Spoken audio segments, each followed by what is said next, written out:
the scorpion's sting.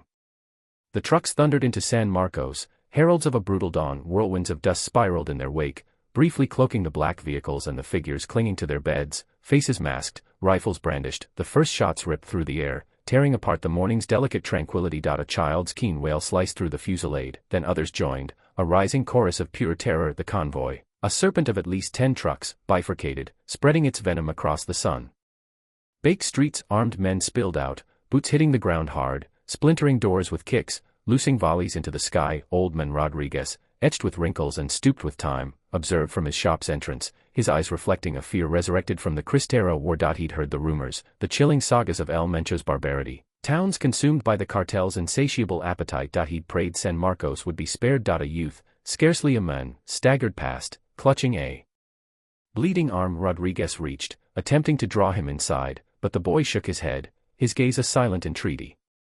"They seek the mayor," he gasped, collapsing onto the threshold. The assault was surgical, vicious. The pharmacy was gutted, its shelves ransacked, then torched. The cantina, usually vibrant, was silenced by a storm of gunfire. The meager police station, defended by a trio of officers, was pulverized in moments. It was a blatant display of dominance, an object lesson in power. With the same abruptness, they vanished, leaving behind only devastation. The air reeked of spent gunpowder and charred wood. The ensuing silence was more chilling than the battle. It was the hush of surrender, of a people broken. A lone dog bayed in the distance, a mournful dirge for the fallen. Later that afternoon, Detective Marco El Lobo Garcia arrived. Dust devils danced around his unmarked Ford pickup as he dismounted, his expression a thundercloud, his jaw a clenched fist. The remnants of the local authorities stood aside, their faces maps of dread and resignation. They offered muted greetings, their gazes averted. Garcia bypassed the niceties. He'd witnessed this too often. Small towns devoured by the cartel's relentless hunger, corruption, pervasive fear, and the omnipresent shadow of El Mencho. He knelt by the boy's corpse before Rodriguez's store, gently closing the vacant eyes. Rising slowly, his gaze swept the desolate vista. "What happened here?" he asked, his voice a low rasp. The lone officer, a young man named Diaz, edged forward, his hands trembling. "CJNG, Detective. El Mencho's people." Garcia knew the precision, the ferocity, the sheer insolence of the attack. All screamed El Mencho. What did they want? Diaz hesitated, casting nervous glances at his colleagues. The mayor, they claimed he sheltered rivals. Garcia spat. Sheltering or padding his pockets? He knew the answer. Corruption was the cartel's lifeblood, poisoning every level of society. Rodriguez shuffled forward, his face a canvas of anguish and trepidation. They inquired about him. El Mencho. Garcia focused on the old man. What did they say? Rodriguez swallowed, his voice a mere breath. They said. He sees all. No one escapes him. He paused, tears gathering. They called him. The devil himself. Garcia scoffed. He's just a man. Rodriguez. A brutal, ambitious man, nothing more. He was familiar with the legend of El Mencho, the tales of his ascent, his ruthlessness, his almost deified status amongst his legion. He'd heard of his vast informant network, his dominion over the drug trade, the unshakable devotion of his sicarios. El Mencho had cultivated an aura of invincibility, a fear that paralyzed enemies and inspired zealous loyalty. But Garcia remained immune to the myth. He'd seen too much to be swayed by fables. He'd seen the terror in his victims' eyes, the desperation etched on the faces of ravaged families. He'd held dying children, their futures stolen by the cartel's greed. He entered the bombed-out shell of the police station, navigating the debris field. He discovered a half-burnt photograph, a family smiling, a mother holding an infant, a young boy nearby. He retrieved it, gingerly dusting the ash. A flicker of something resembling empathy crossed his hardened features. He concealed it well. He emerged, his eyes narrowed, his jaw locked. Find me everything on the mayor, he instructed Diaz. Associates, family, accounts, everything. Diaz nodded, eager to appease. Immediately, detective.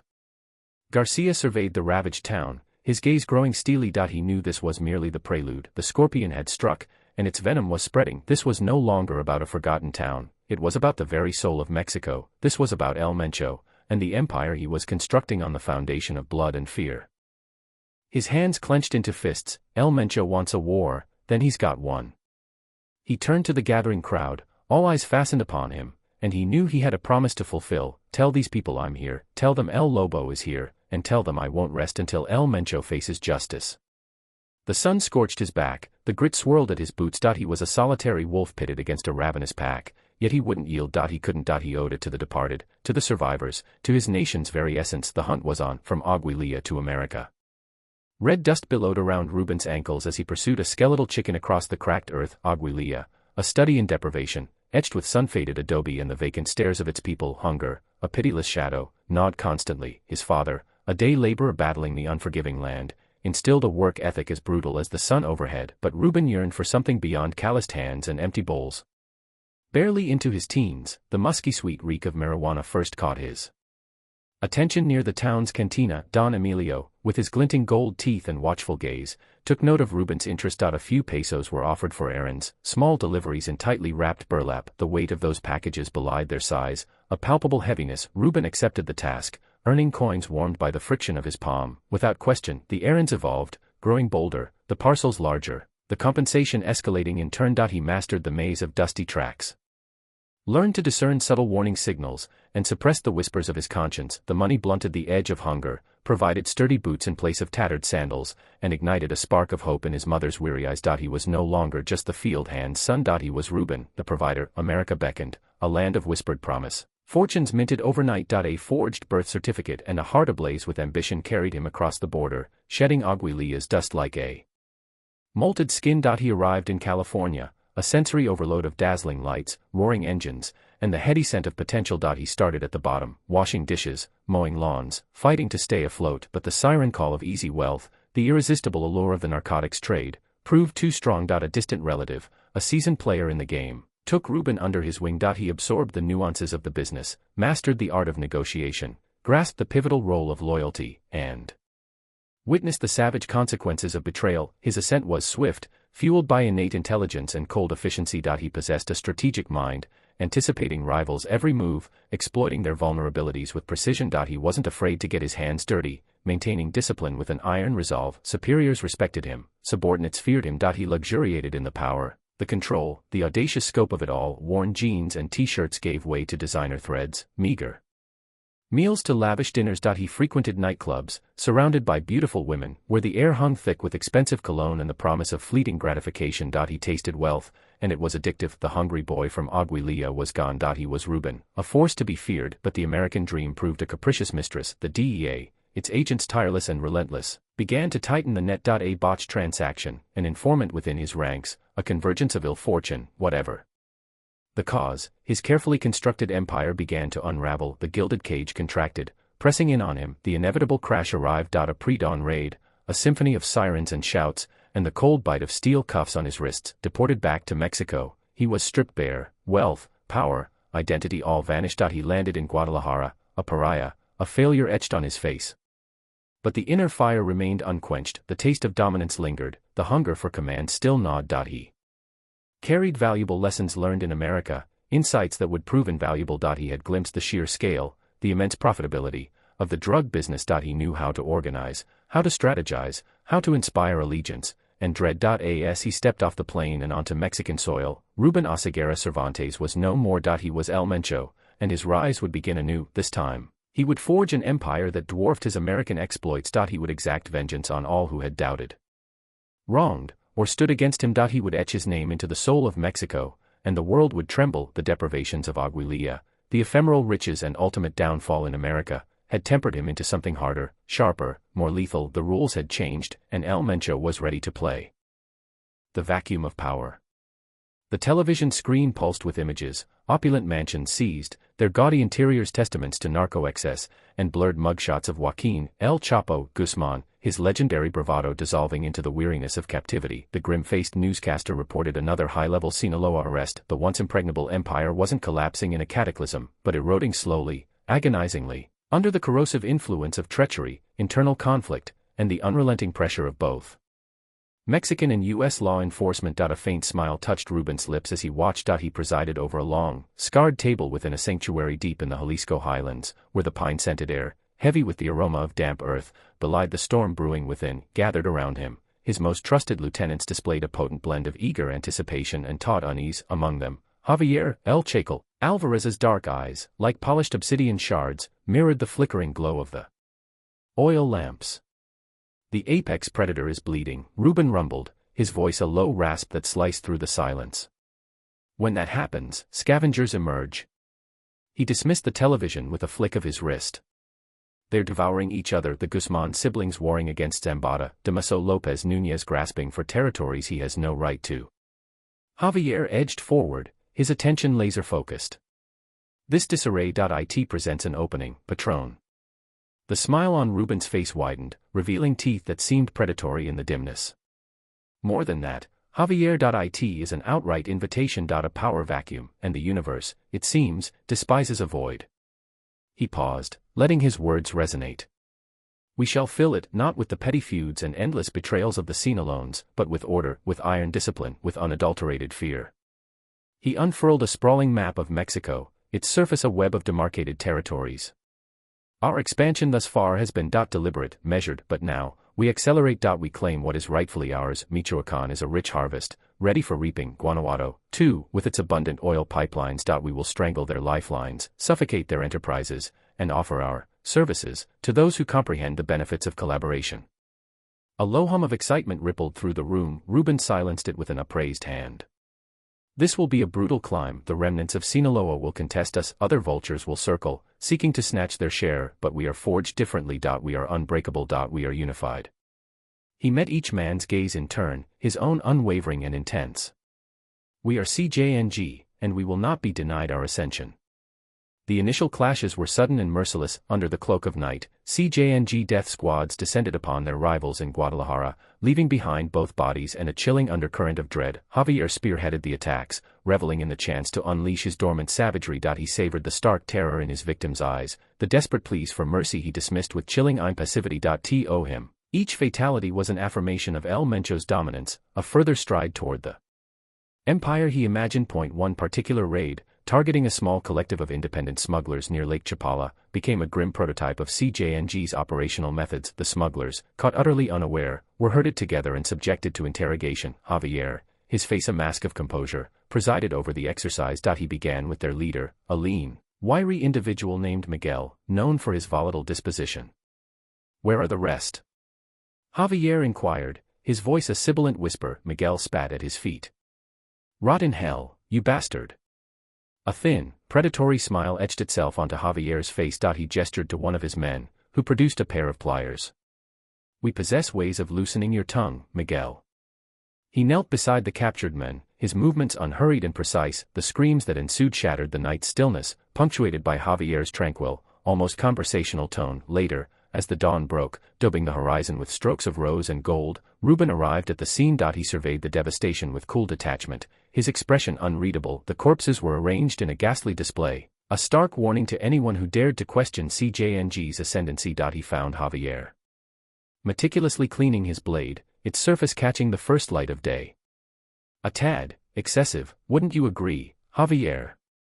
Rubén inquired, his voice devoid of any audible emotion. Javier glanced up, his eyes burning with a disturbing fervor. They needed to understand, Patron. They needed to learn that there is only a single authority now, yours. Rubén placed a hand on Javier's shoulder, a gesture both paternal and subtly controlling. Devotion is a precious quality, Javier, but remember, fear is a far more potent instrument. Employ it with discretion. He paused, letting his gaze sweep over the scene of slaughter. The vacuum expands, Javier, and we must be primed to fill it, one act of calculated brutality at a time. Born from the Milenio. The air buzzed with an almost palpable energy, a prelude to the tempest gathering outside, mirroring the electric anxiety within the safe house. Bathed in the uneven glow of a kerosene lamp, Rubén, a figure etched with steely resolve, addressed his men. These were the scattered remnants of the once mighty Milenio cartel, now fragmented and reeling from internal strife and unrelenting government pressure. His voice, a coarse rasp, sliced through the silence like broken glass. The Milenio is finished, its bosses are either caged or fertilizing the earth. We are what comes next. He stalked before them, a predator confined, assessing his pack. We won't be puppets on the DEA's strings. We won't be devoured by internal squabbles and betrayals. We will blaze our own trail, fortified by strength, fealty, and unbending will. His gaze, both a promise and a subtle menace, swept across each face, holding for a beat before moving on. From the ashes of the Milenio, a new force will emerge, the Jalisco New Generation Cartel. The designation hung in the room, thick with ambition and open defiance. A wave of whispers rolled through the men, a mixture of trepidation and anticipation. Rubén stilled them with an upraised hand. Discipline will be our bulwark, unyielding force, our blade. Fear will be our paramount weapon. We will demonstrate to Mexico the consequences of defying us. In a shadowy corner, Isabella Rosales shivered. Despite the stuffy heat, once a bookkeeper for the Milenio, a mere cog in their vast machine, hidden from view, she now found herself dragged into this nascent order, a vulnerable piece on a perilous board. Rubén's words reverberated in her mind, each syllable a blow against any lingering hope. Ramiro, Rubén's behemoth of a lieutenant, stepped into the light. And you, Mencho, what's our opening gambit? A predatory curve tightened Rubén's lips. We secure our territories. We crush any opposition. We set an example for those who would consider treachery. He paused, eyes hardening. And we guarantee loyalty, regardless of the cost. Isabella absorbed the underlying threat, her family. They were his leverage, the shackles that bound her to this unholy pact. The message was crystalline: cooperate, they live; disobey, they suffer. Later, after the others had scattered, Rubén summoned Isabella to his makeshift headquarters. The room was stark, furnished with only a crude wooden table, a couple of mismatched chairs, and a map of Jalisco dominating the tabletop. The air was stale with the ghosts of old cigarettes and the pungent bite of cheap tequila. He motioned for her to take a seat. You possess a keen mind, Isabella. The Milenio entrusted you with their fortunes. I expect a similar level of devotion from you. Isabella met his stare, her pulse hammering against her ribs. She swallowed, forcing a semblance of composure. Understood, senor. Good, because I have little patience for errors or faithlessness. He leaned in, his voice a low, dangerous purr. Your family's continued existence hinges upon your cooperation. He outlined her role within the new organization. She was to manage the money flow, meticulously track expenses, and safeguard the CJNG's finances. He stressed the significance of discretion and absolute secrecy. A single misstep, a misplaced decimal, and the repercussions would be catastrophic. As Rubén detailed the CJNG's structure, his absolute authority became undeniable. Beneath him were the regional commanders, each overseeing operations in their designated territories. Then came the lieutenants, the muscle, the soldiers who carried out his directives with brutal efficiency. Isabella was positioned within a fledgling intelligence division, her analytical skills now repurposed as instruments of warfare. The CJNG was erected on fear and unwavering subservience. Rubén demanded absolute fealty, and he was prepared to employ any means necessary to ensure its presence. He cultivated an atmosphere of suspicion, urging his men to betray each other, to report even the slightest hint of dissent or infidelity. A wave of nausea threatened to overwhelm Isabella. She was ensnared, trapped within a labyrinth of violence and deceit. Escape was a fantasy. Any attempt to cross Rubén would be met with relentless and brutal punishment. She had been birthed from the Milenio, but she was now reborn into something immeasurably more sinister. A new cartel forged in bloodshed and driven by an insatiable hunger for dominion.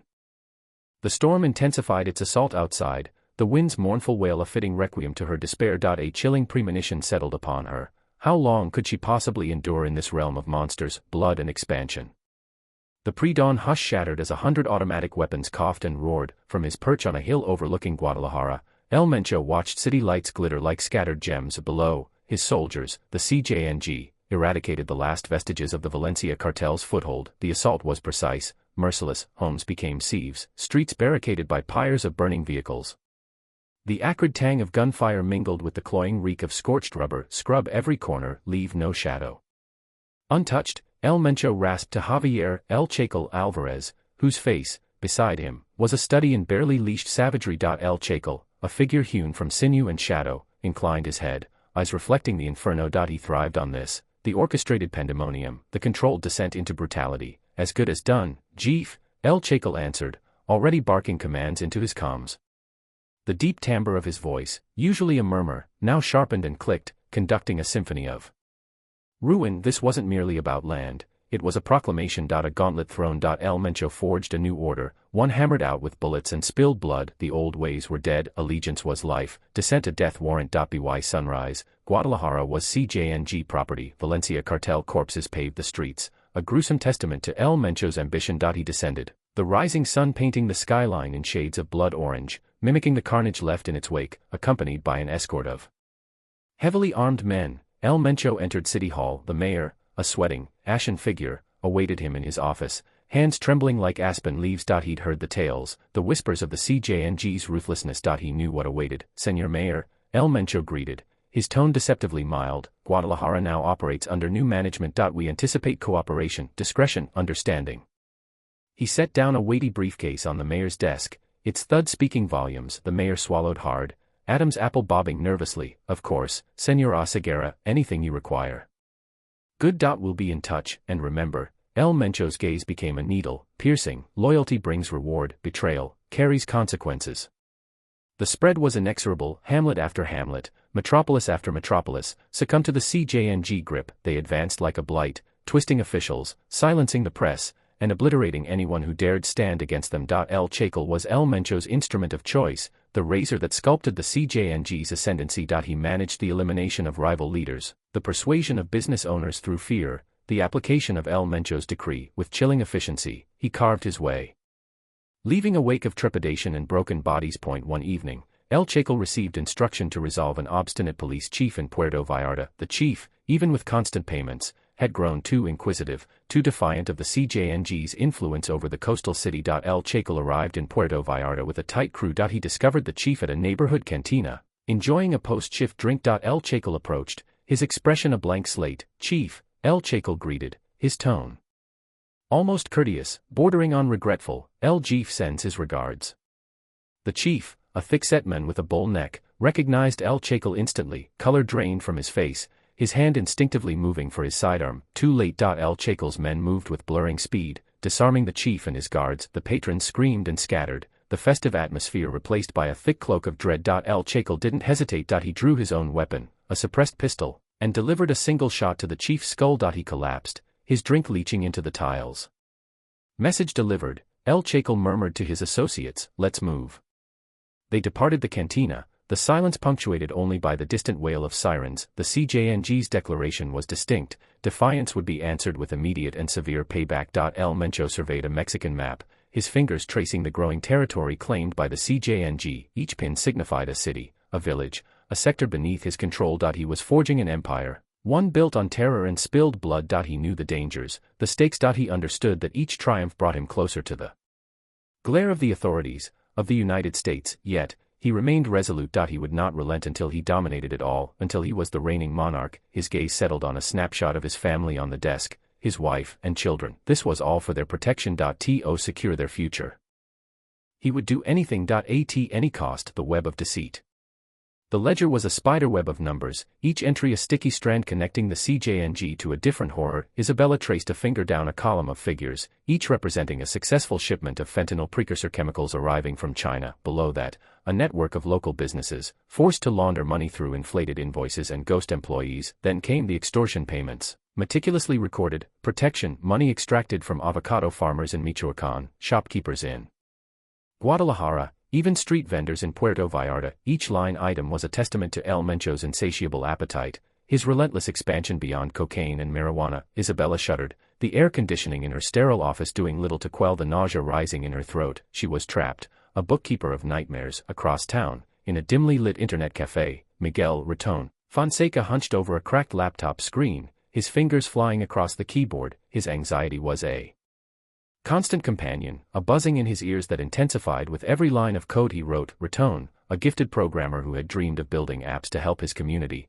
now found himself building firewalls for the CJNG. He was recruited because of his skills, his ability to disappear into the digital ether. A low-level enforcer, a man with a serpent tattoo coiling around his neck, had approached him with an offer he couldn't refuse. Help us, the men had hissed, or your family suffers.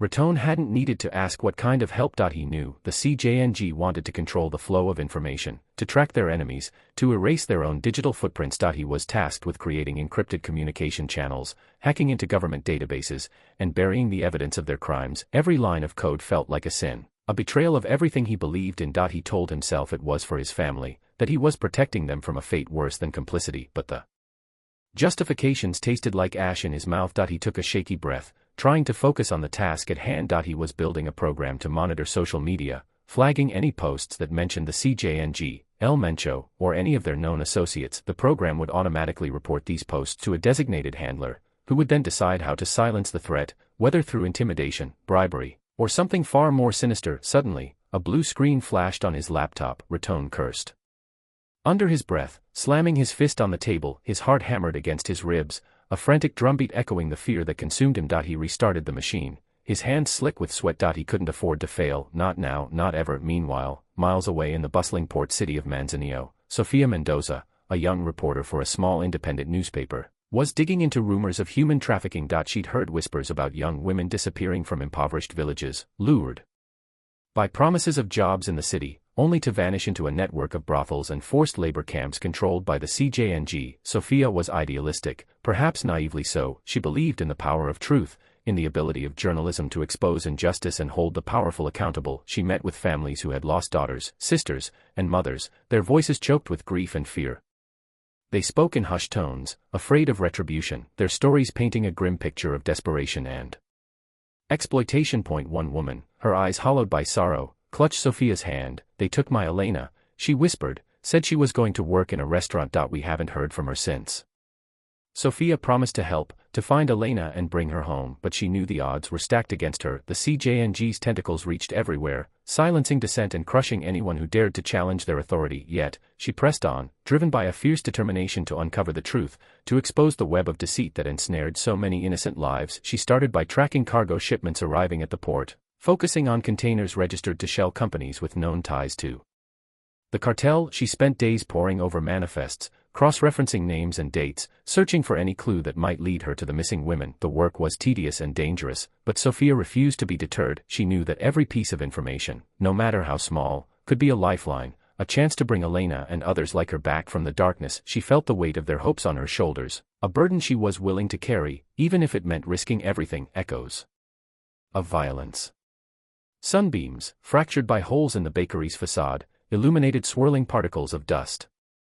The ghost of sweetbread, a phantom aroma clinging to the crumbling plaster, mingled with the sharp, coppery scent of old blood. A girl, barely 7, meticulously built a tiny monument of spent casings on the cracked countertop. Her mother, eyes vacant, watched from a pallet of repurposed sacks of flour in the corner. Their refuge after their home, like countless others, had become another casualty in a brutal conflict. Each sunrise brought a perilous balancing act, a silent plea against the terrors of the night. The girl's father, the baker, had died shielding her from a hail of bullets. Detective Marco, El Lobo, Garcia knelt beside the corpse sprawled on the pavement outside, another grim tableau of violence. Ramirez, a police officer Garcia knew, lay motionless, a dark blossom blooming on the back of his head. The wave of nausea was familiar, compounded by a crushing sense of helplessness. Ramirez had a family, dreams. He was just trying to survive, likely squeezed between the iron grip of the cartels and the rot within the department. "Anything, Lopez." Garcia's voice rasped. Lopez, his youth still clinging to a fragile hope, shook his head. "No one saw anything, Chief, heard nothing." Garcia snorted, unsurprised. Silence, etched in fear, proved a more potent weapon than any firearm. He picked up the playing card discarded near the body, the Queen of Spades, the CJNG's unmistakable signature. A brazen display of dominance, of their utter disregard for life. He added it to his collection, a morbid chronicle of the city's decay. He straightened, his back protesting, and scanned the scene. The police tape, a mere threat against the encroaching darkness, seemed woefully inadequate. He felt like a failing dike against a rising tide. Graft was a corrosive poison, seeping into the city's very foundations. Every bought cop, every judge averting their eyes, every politician with hands outstretched, each bore a share of the guilt. Sofia Mendoza's gaze was fixed on the screen, fingers dancing across the keys, streams of code blurred before her eyes, each line a thread in the intricate web of shell companies and hidden finances. For weeks she'd been burrowing deep, fueled by caffeine and a burning sense of injustice, haunted by the faces of the missing women. The human trafficking ring was vast, its tendrils reaching far beyond a localized operation. It was a carefully orchestrated machine, with gears grinding within the highest levels of power. A connection emerged. A construction firm, notorious for laundering cartel funds, had been awarded a series of suspiciously lucrative government contracts by Mayor Humberto Vargas. She leaned back, a cold dread settling in her stomach. Vargas, the champion of reform, the man who'd offered empty platitudes and a practiced smile. This wasn't just about exposing the cartel, it was about tearing down a system built on corruption. Her eyes lingered on the faded photograph taped to her monitor. Elena, her younger sister, vanished 2 years ago. Elena, with her radiant smile and unwavering faith. The police had written it off as another runaway, a nameless number in a city overwhelmed by such tragedies. But Sofia knew Elena had been taken, and she would hunt until she found her, until she brought justice to those who stole her away, regardless of the risks. Later, Garcia sat alone in his meager apartment, a bottle of cheap tequila his only company. The Queen of Spades lay on the table, an insulting reminder of his impotence. He knew the cartel held the advantage, they possessed the resources, the firepower, the influence. But surrender wasn't an option. He owed it to Ramirez, to Elena, to the legions of forgotten souls. Silenced by violence. He owed it to the city he'd vowed to serve. He raised his glass, the harsh liquor burning its way down. To the fallen, he rasped, his voice laced with bitterness. And to the fight that remains. The price of truth.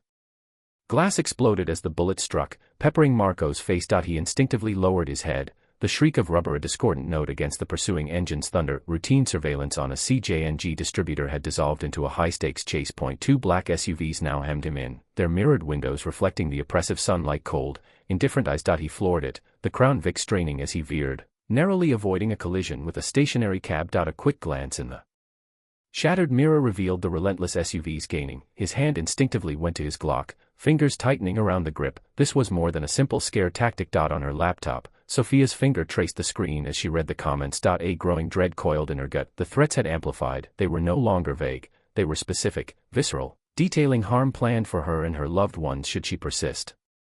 Elena won't be the only one to disappear, the message warned. She gasped, the air conditioning failing to cut the sudden icy feeling. Her phone vibrated with a call from an unknown number. Hesitantly, she answered. You tread on dangerous ground, señorita, a gravelly voice rasped. Some secrets are best left undisturbed, heed this for your own well-being. The line went dead, leaving her staring at the phone, a tremor in her hand. The mayor's office, under the guise of false information and defamation, had already pressured her hosting provider. The post about the missing girls faced imminent removal. They sought to muzzle her, but the chilling fear had become a constant fixture, a dark shadow dogging her steps. Marco ditched the Crown Vic amidst a bustling marketplace, its tires howling in protest. He dissolved into the vibrant chaos of shoppers.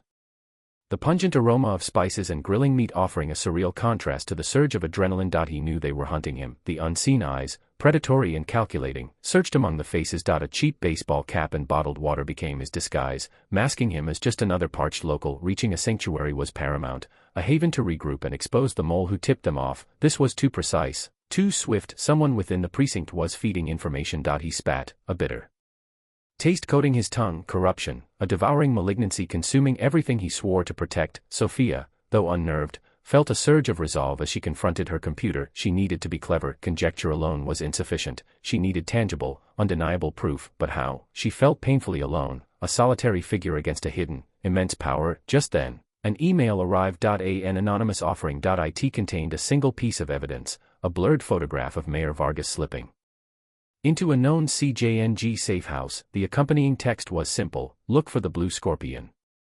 Her pulse quickened. This was it, the opening she needed. But who had sent it, and why? Miguel Raton Fonseca huddled in the dim light of his mother's kitchen, candle flames dancing across the peeling paint, casting long, distorted shapes. He gnawed anxiously at the inside of his cheek, the taste of remorse sharp on his tongue. He was the one who sent the email. He could no longer bear the weight, the screams, the disappearances, the ever-present dread. He had witnessed too much, knew too many secrets. He understood the implications. Discovery by the cartel meant death, for him and his family, but prolonged silence had become unbearable. He had to act, to defy the horror. He closed his eyes, the smiling image of Elena Mendoza fixed in his mind. He prayed that Sofia could utilize the information, that it would be enough. He was merely a rat, a creature of the shadows, attempting to erode the foundations of a behemoth, and he was paralyzed by terror. A wave of nausea hit him, and he fought to control his accelerating heart. He desperately needed a cigarette, but his hands trembled so violently he knew he couldn't light one. Marco reached the safe house, a rundown apartment situated above an auto shop coated in dust. He meticulously searched every nook and shadowed corner before unlocking the door. His priority was to vanish,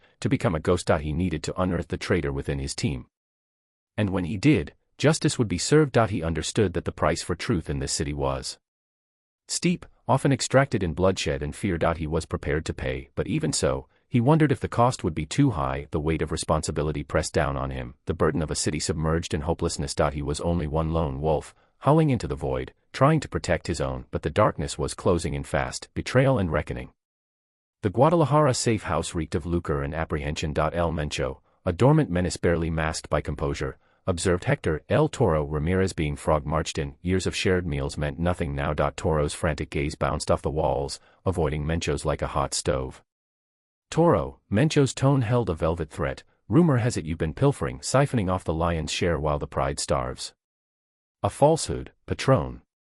Toro choked, sweat slicking his expensive shirt. Someone seeks to taint your trust. Mencho flicked his wrist. A weighty ledger thudded at Toro's feet, numbers and annotations stark against the polished floor. Then elucidate these anomalies, account for the missing product, disclose these villas under your wife's name. Silence descended, punctured only by Toro's shallow gasps. Javier El Chacal Alvarez slouched against the wall, arms folded. He'd witnessed Mencho's fury, but this felt different. A clinical detachment glazed Mencho's eyes, the dispassion of a vivisectionist. Toro crumbled. He confessed, the skimming, the secret stashes, the planned exodus to sun-drenched shores. He begged for clemency, citing past allegiance, their intertwined history. Mencho listened, an unreadable mask. When Toro finished, a single word shattered the stillness: eliminate him. The enforcers obeyed without pause. The haven of vice became a killing floor in seconds. The wet, savage sound reverberated in Javier's skull. His expression remained blank, yet a tremor ran through him. He'd seen death aplenty, but Toro's betrayal, the naked desperation etched on his features, left a vile residue. He questioned if years of service signified anything, or if they were all just expendable pieces in Mencho's brutal game. Later, from his own fortified estate, Javier gazed at the city's glittering sprawl. The grandeur felt tainted. He poured a measure of anejo, the liquid amber catching the light. He considered his family, his children, the life built on a foundation of sin. Was it worth this constant peril? Was there any integrity left? Or were they all spiraling toward oblivion, awaiting their turn to be sacrificed? News of Toro's fate raced through the CJNG, planting seeds of doubt and paranoia.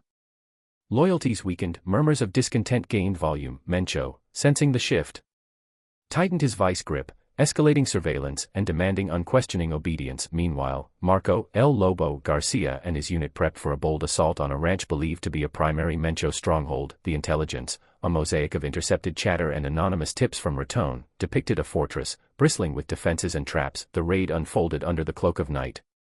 Helicopters swooped in, bathing the ranch in harsh, blinding light. Heavily armed officers stormed the perimeter, exchanging volleys with cartel gunmen. The air filled with the acrid bite of gunpowder and the smell of scorched earth. Marco spearheaded the attack, his pulse hammering in his ears. He was fueled by a desperate conviction, a yearning to wound the seemingly invincible Mencho. But upon breaching the main house, they discovered it deserted, impeccably clean, meticulously arranged, yet devoid of human presence.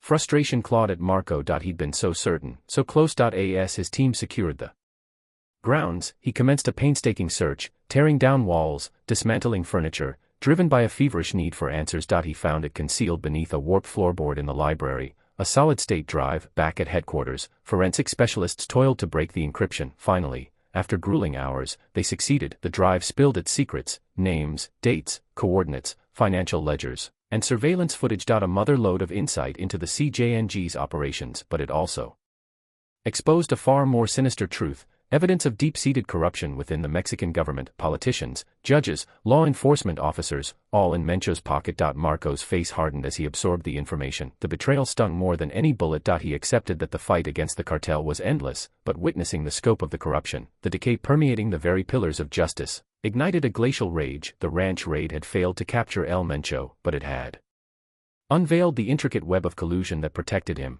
and afforded the first authentic glimpse into his dominion's machinery. The conflict was far from resolved, but Marco recognized, with grim resolution, that the stakes had been amplified. The battle now transcended the cartel, it was against the system itself, shadows of the future. The earth swallowed El Mencho whole. One day, his presence was a suffocating blanket over Jalisco. The next, a chilling absence. Rumors spread like wildfire. He was dead, he'd fled to Venezuela, he was hiding in plain sight, disguised as a priest. Javier, consumed by guilt and fear since El Toro's execution, found himself commanding a territory riddled with suspicion. Every shadow seemed to conceal a potential assassin, every whispered word a betrayal. He jumped at the sound of the wind, imagining El Mencho's wrathful return. In Guadalajara, Marco stared at the blank spaces on the intelligence board, where El Mencho's image used to dominate. The raid had been a strategic failure, but a tactical triumph. The data recovered was a Pandora's box, revealing the greasy fingerprints of politicians, judges, and even military officers, all feeding at the CJNG trough. He's gone to ground, Marco muttered, running a hand through his perpetually disheveled hair, but he'll resurface. He always does. Sofia leaned against the doorframe, her face etched with weariness. The faces of the missing girls haunted her dreams. Even if we get Mencho, Marco, it won't stop. There will be another one, and another. This isn't just about one man, it's about the system that breeds them. He met her gaze, the familiar cynicism hardening his features. Then we tear down the system, piece by piece, starting with these names.